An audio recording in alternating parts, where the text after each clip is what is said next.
आज फ्रांस और एलिजाबेथ की गोल्डन नाइट है।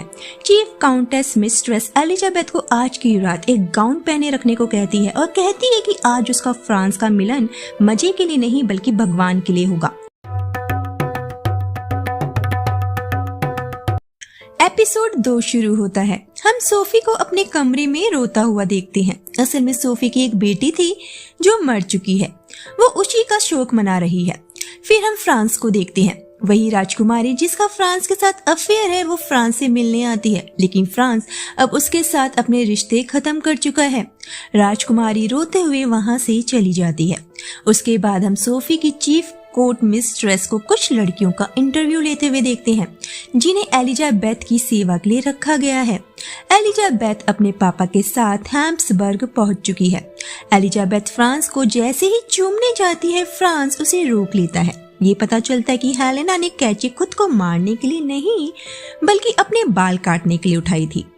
हेलेना और एलिजाबेथ के बीच अब बातचीत बिल्कुल ही बंद है। सोफी एलिजाबेथ को उसके सारे फंक्शंस की डिटेल्स देती है। उसके लिए दुनिया भर से महंगी महंगी ड्रेसेस मंगवाई गई हैं और फिर सोफी उसे उनका खानदानी हार पहनाती है। एलिजाबेथ को देख सोफी को अपनी बेटी की याद आ गई थी। उधर वान बैक जो फ्रांस का फाइनेंशियल सलाहकार है, उन्हें युद्ध में किसी का भी साथ देने से मना करता है क्योंकि उनका सारा पैसा खत्म हो रहा है। फ्रांस वान की बात से एग्री करता है।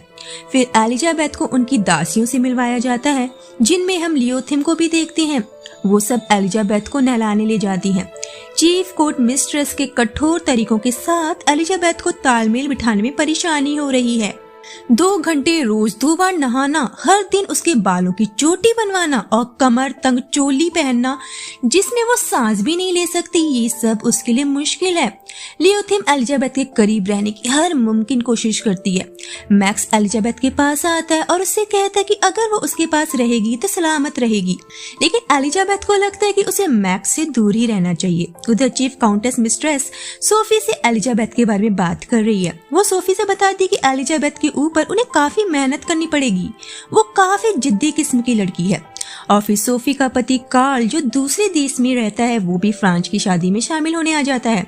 फ्रांस और एलिजाबेथ डांस क्लास में है। एलिजाबेथ फ्रांस को एक कमरे में ले जाती है क्योंकि वो फ्रांस के करीब आना चाहती थी, लेकिन चीफ काउंटेस मिस्ट्रेस आकर उनकी प्राइवेसी में दखल डाल देती है।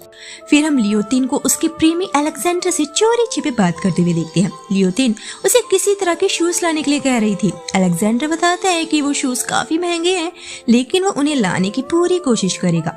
हमें पता चलता है कि आज एलिजाबेथ का वर्जिनिटी टेस्ट होना है और साथ में ये भी कि वो राज्य का उत्तराधिकारी पैदा करने के काबिल है या नहीं। अगर वो वर्जिन नहीं निकली तो वो सम्राट से शादी नहीं कर पाएगी। डॉक्टर और बिशप उसकी स्कर्ट के अंदर झांक कर उसका टेस्ट करते हैं, जो बहुत ही शर्म की बात थी। एलिजाबेथ इस वजह से रोने भी लगती है। डॉक्टर बताता है कि एलिजाबेथ प्योर है, हालांकि उसका हाइमन पहले से ही ब्रेक था। प्रीस्ट एलिजाबेथ को बधाई देता है। उधर फ्रांस को पता चलता है कि मैक्स ने लेफ्टिनेंट क्राल की दोनों बेटियों के साथ संबंध बनाए थे जिनके साथ मैक्स का शादी करने का कोई इरादा नहीं था, और उनमें से एक बच्चे को जन्म देते वक्त मर गई और दूसरी बहन ने छत से कूदकर सुसाइड करने की कोशिश की और अब वो पागल खाने में है। फ्रांस जानता है कि ये सब उसके भाई का काम है और उसे ही मैक्स के फैलाए इस गंद को साफ करना पड़ेगा। वो उन लड़कियों के पिता को सम्मान और सालाना पेंशन देने का हुक्म देता है जिसकी जिम्मेदारी मैक्स की होगी। लेफ्टिनेंट के जाने के बाद फ्रांस मैक्स को चेतावनी देता है कि उसे अपनी हद में रहना होगा। प्री वेडिंग पार्टी के दौरान बिशप भी वहाँ मौजूद था और सोफी और फ्रांस के सामने वो उस रस्म की बात करता है जिसमें उसने एलिजाबेथ की वर्जिनिटी की जांच की थी। ये सुन एलिजाबेथ सबके सामने कहती है कि अच्छा तो वो एक पाक रस्म थी। उसे लगा कि 2 मर्द उसकी स्कर्ट के अंदर झांक कर लुत्फ उठा रहे हैं। सोफी ये सब सुन एलिजाबेथ को थोड़ा आराम करने को कहती है और बताती है कि वो बस एक रस्म थी। एलिजाबेथ को वहाँ से भेज दिया जाता है। अमीलिया को कुछ समय के लिए एलिजाबेथ के साथ रहने का काम सौंपा गया है। मैक्स एलिजाबेथ को एक बैचलर पार्टी में इनवाइट करता है जिसमें काउंटेस की मिस्ट्रेस ने किसी भी लड़की को जाने से मना किया था, लेकिन एलिजाबेथ वहाँ जाती है और मैक्स और लिज से मिलती है। फ्रांस की उसी रात मिस्टर स्टिम्पसन के साथ एक गुप्त बैठक होती है। वो एक इंजीनियर है और फ्रांस चाहता है कि वो एक प्रमुख रेलवे का निर्माण करे जो वियना को बाकी दुनिया से जोड़ेगा। ये अपने लोगों के लिए समृद्धि और शांति लाने की उनकी भव्य योजना थी, लेकिन स्टिम्पसन कहता है कि इसकी कीमत अधिक होगी। उधर लियोथिन को वो शूज मिल जाते हैं जो उसने अलेक्जेंडर से मंगवाए थे। फिर हम एलिजाबेथ को मैक्स के साथ देखते हैं। एलिजाबेथ ने काफी पी ली है। मैक्स उसे बताता है कि वो जो हार पहने हुए है वो हार पहले उसकी दादी मैरी एंटोनेट ने पहना था और वो तब भी उनके गले में था जब उनका सर कलम किया गया था। वो कहता है कि उनके यहाँ अच्छी चीजों को बुरे कामों के लिए इस्तेमाल किए जाने का हुनर है। मैक्स एलिजाबेथ के लिए अपने प्यार को भी कबूल करता है, लेकिन बाद में वो कहता है कि वो मजाक कर रहा था। एलिजाबेथ उससे पूछती है कि तुम्हें शायद कभी सच्चा प्यार नहीं हुआ, लेकिन वो फ्रांस से प्यार करती है। एलिजाबेथ के जाने के बाद मैक्स हेलेना को पटाने की कोशिश करता है, जिस पर वो कहती है कि यहाँ भी उसकी दाल नहीं गलेगी।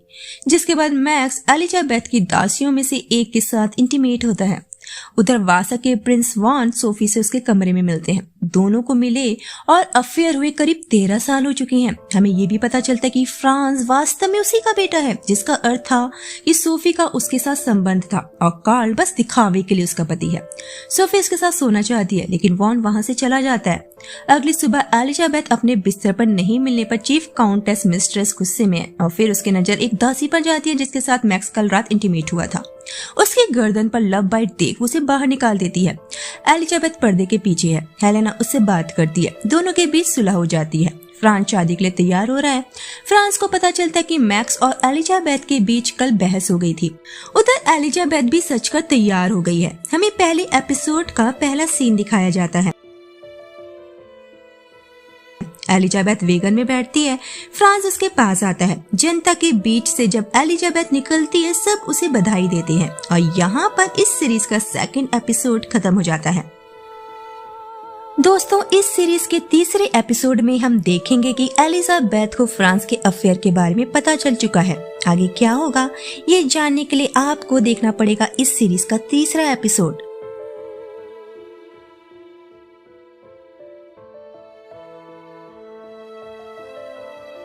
एम्प्रेस के एपिसोड 3 का शुरुआती दृश्य एलिजाबेथ की शादी के इर्द गिर्द घूमता है। फाइनली उनकी शादी हो गई है। फ्रांस और एलिजाबेथ अब पति पत्नी हैं। महारानी के रूप में उनकी ताजपोशी का लोगों को बेसब्री से इंतजार है। उन्हें ऑस्ट्रिया की कठिन परिस्थितियों में लोगों के लिए आशा की एक बड़ी किरण के रूप में देखा जा रहा है। तालियों की गड़गड़ाहट और भारी प्यार के बीच उनका स्वागत किया जाता है। ये प्यार कायम रहेगा या नहीं ये तो समय ही बताएगा, लेकिन फिलहाल लोग उनकी एक झलक पाने के लिए पागल हो रहे हैं और लगभग बैरियर तोड़कर दौड़ पड़ते हैं। उधर नया शादीशुदा जोड़ा बग्गी के अंदर एक दूसरे को किस कर रहा है। नए जोड़े की शादी का जश्न मनाया जाना है। इस जश्न में काउंटेस लुइस, जिसका फ्रांस के साथ अफेयर था, वो भी आई है। उसे मैक्स ने इनवाइट किया है। दोनों दिल जले साथ में हैं। कहीं आग लगाने की तैयारी है शायद। अमेलिया अभी भी लियोन्टाइन को शक की निगाहों से देखती है। वो जानना चाहती कि एक अच्छे खानदान की लड़की अभी तक कुंवारी क्यों है। लियोन्टाइन बताती है कि उसे शादी में जरा सी भी दिलचस्पी नहीं है। विदेश मंत्री सोफी के लिए बुरी खबर लाते हैं। वो ये कि ऑस्ट्रिया के पूर्वी मोर्चे पर रूसियों ने बड़ी संख्या में अपनी सेना जमा कर ली है, जो ऑस्ट्रिया के लिए अपमान की बात है।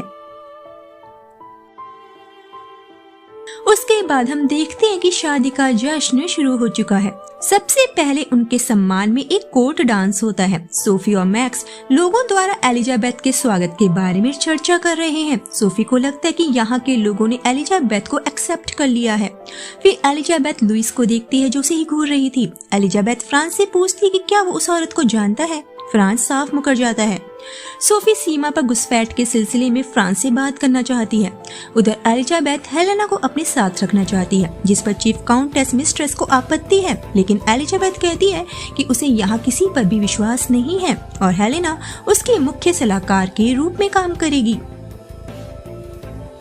फ्रांसीसी और रूसी दोनों राजदूत मौजूद हैं और फ्रांस को यह तय करना है कि उसको किसका साथ देना है। सोफी सलाह देती कि उन्हें रूसियों के दबाव में नहीं आना चाहिए। फिलहाल फ्रांस इस फैसले को टाल देता है। सबके जाने के बाद वो मैक्स से पूछता है कि क्या उसने लुइस को जश्न में बुलाया था। मैक्स कहता है कि उसे लुइस के साथ उसके अफेयर के बारे में कुछ भी पता नहीं था। फ्रांस अपने वफादार से लुइस पर नजर रखने को कहता है। फ्रांस मैक्स को एलिजाबेथ से दूर रहने को कहता है। उसे पता है कि मैक्स एलिजाबेथ पर डोरी डाल रहा है। उधर कैंपेन सोफी को शहर में बढ़ती बेचैनी की सूचना देता है। शराब खाने में कुछ लोग क्रांति की बातें करते सुने गए हैं। सोफी कहती है कि जितनी गिरफ्तारी करनी है करो, लेकिन पहले 50 लोगों को रिहा कर देना। ये सम्राट की तरफ से हम्सबर्ग के लोगों के लिए एक तोहफा होगा। उधर एलिजाबेथ अपनी दासियों को लुइस की तरफ इशारा करके पूछती है कि क्या उसे कोई जानता है। हालांकि वो सब जानती है कि वो फ्रांस के पीछे पागल है, लेकिन कोई भी एलिजाबेथ से ये नहीं बताता। उसके बाद एलिजाबेथ उन सबको चकमा देकर एक कमरे में आती है जहां लुइस पहले से मौजूद थी। लुइस उसे महल में हर तरफ मौजूद जासूसों से सावधान रहने को कहती है। एलिजाबेथ उसे इशारों इशारों में समझा देती है कि उसकी और फ्रांस के बीच जो कुछ भी था वो अब नहीं है। फ्रांस कुछ लोन की आशा से बिजनेसमैन से मिलता है, लेकिन वो लोग रेलवे से ज्यादा सैनिकों में निवेश करने में अधिक रुचि रखते हैं और लोन देने से मना कर देते हैं। एलिजाबेथ वहां आती है, लेकिन फ्रांस उसे बाहर इंतजार करने को कहता है।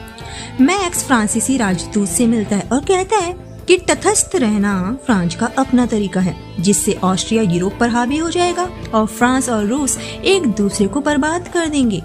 राजकुमार वासा और सोफी सीक्रेटली एक दूसरे से मिलते हैं। वो एक दूसरे के लिए अपने प्यार का इजहार करते हैं। राजकुमार सोफी को अपने साथ चलने के लिए कहता है क्योंकि महल में अब एक नई महारानी आ गई है, लेकिन सोफी उसके इस विचार को खारिज कर देती है।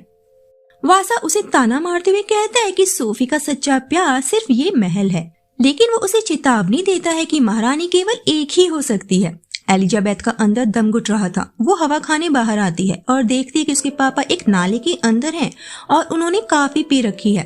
वो अपने पापा और माँ को सुबह होते ही महल से जाने को कहती है।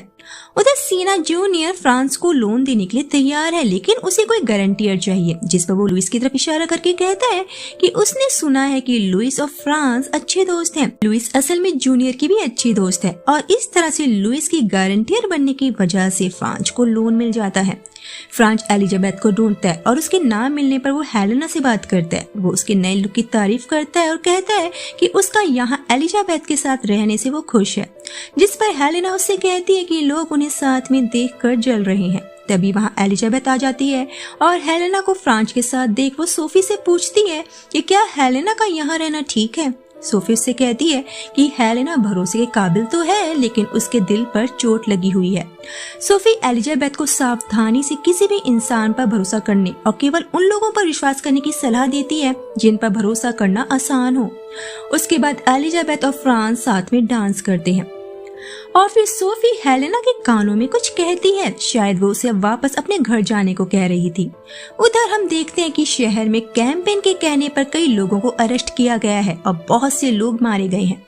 आज फ्रांस और एलिजाबेथ की गोल्डन नाइट है।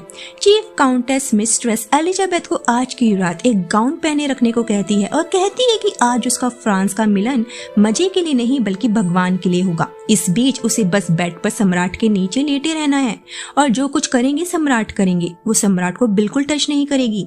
जब एलिजाबेथ अपने कमरे में आती है, फ्रांस उससे माफी मांगते हुए कहता है कि वो लुइस को जानता था, लेकिन उनके बीच जो कुछ था वो काफी पहले खत्म हो चुका है। लेकिन लुइस ये मानने को तैयार ही नहीं है। वो उसे दिलासा देता है कि वो सिर्फ और सिर्फ उसी का है। दोनों फर्श पर लेट जाते हैं और एक दूसरे से अपने प्यार का इजहार करते हैं। सोफी को लगता है कि शायद अब उसका इस महल में समय समाप्त हो गया है। वो काफी दुखी है। चीफ काउंटेस मिस्ट्रेस जब उसे चूमने की कोशिश करती है, सोफी उसे टोक देती है। हो सकता है कि इन दोनों में पहले कभी संबंध रहे होंगे और अंत में जब रात खत्म हो जाती है, एलिजाबेथ उस बेवकूफ गांव से छुटकारा पाती है और प्यार करके फ्रांस के साथ अपनी शादी को पूरा करती है।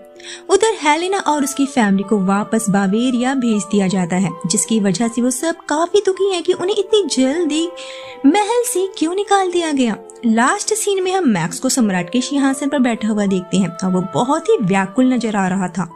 ना उसके पास अभी गद्दी है और ना ही एलिजाबेथ। और इसी के साथ ये तीसरा एपिसोड यहीं पर खत्म हो जाता है। मिलते हैं इसके चौथे एपिसोड में, तब तक अपना ख्याल रखिए। बाय।